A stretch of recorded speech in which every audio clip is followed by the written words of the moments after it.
Hello students, आप सभी को पता है कि बोर्ड एग्जाम्स में ग्रामर एक बहुत ही स्कोरिंग टॉपिक है। And so today in this video will focus on solving grammar questions from previous years board exams.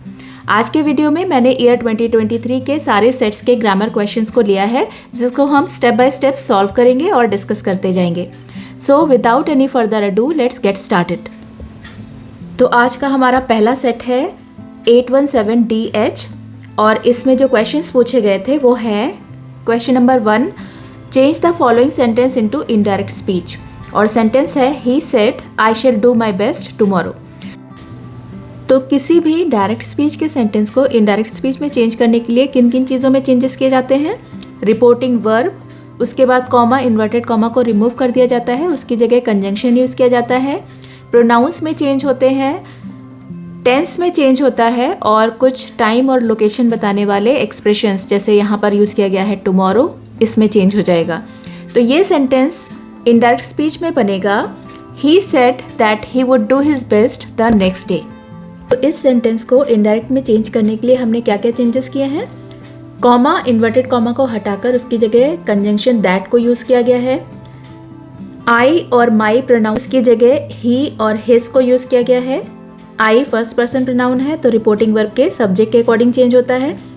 इसके अलावा वर्ब में चेंज किया है, शैल की पास्ट फॉर्म शुड यहाँ पर यूज़ होनी चाहिए थी, पर क्योंकि हमारा नया सब्जेक्ट अब ही है तो ही के साथ में विल लगता है तो हम विल की सेकेंड फॉर्म यूज़ करेंगे जो कि है वुड। तो यहाँ पर हमने वुड को यूज़ किया है। और टुमारो की जगह हमने द नेक्स्ट डे को यूज़ कर दिया है। तो सेंटेंस बना है he said that he would do his best the next day. और जो सेकेंड क्वेश्चन इस पेपर में पूछा गया है वो है change the following into passive voice. और सेंटेंस है 3 men are loading the cart. तो किसी भी एक्टिव वॉइस के सेंटेंस को पैसिव वॉइस में चेंज करने के लिए हमें कुछ रूल्स याद रखने होते हैं।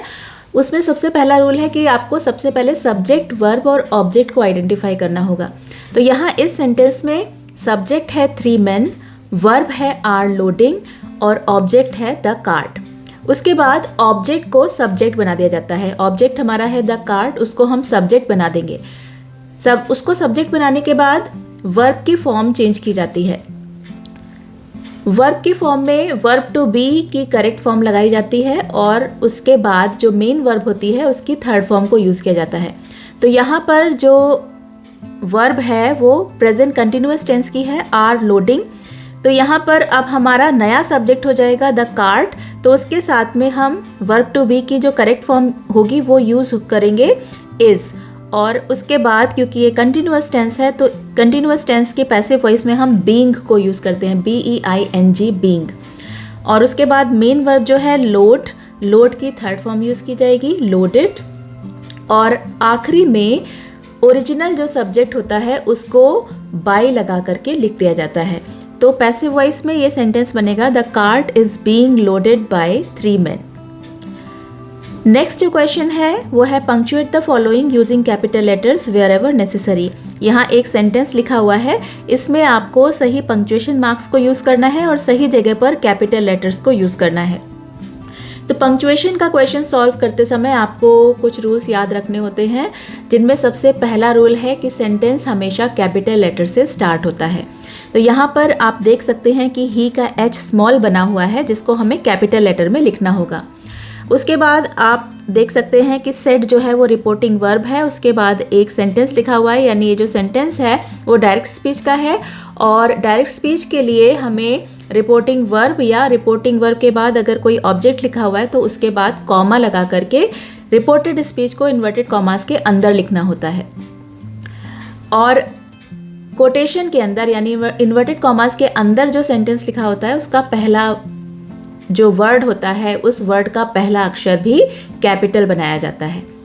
और जो रिपोर्टेड स्पीच होती है वो जिस तरह का सेंटेंस है उसके अकॉर्डिंग हम पंक्चुएशन मार्क यूज़ करते हैं। यहाँ पर जो सेंटेंस है रिपोर्टेड स्पीच का वो है व्हाट इज़ योर नेम। ये एक क्वेश्चन है तो हम यहाँ पर उसके बाद क्वेश्चन मार्क को यूज़ करेंगे। तो इस तरह से पंक्चुएशन करने के बाद ये सेंटेंस इस तरह लिखा जाएगा, he said comma inverted comma what is your name question mark और इन्वर्टेड कॉमा को क्लोज कर दिया जाएगा।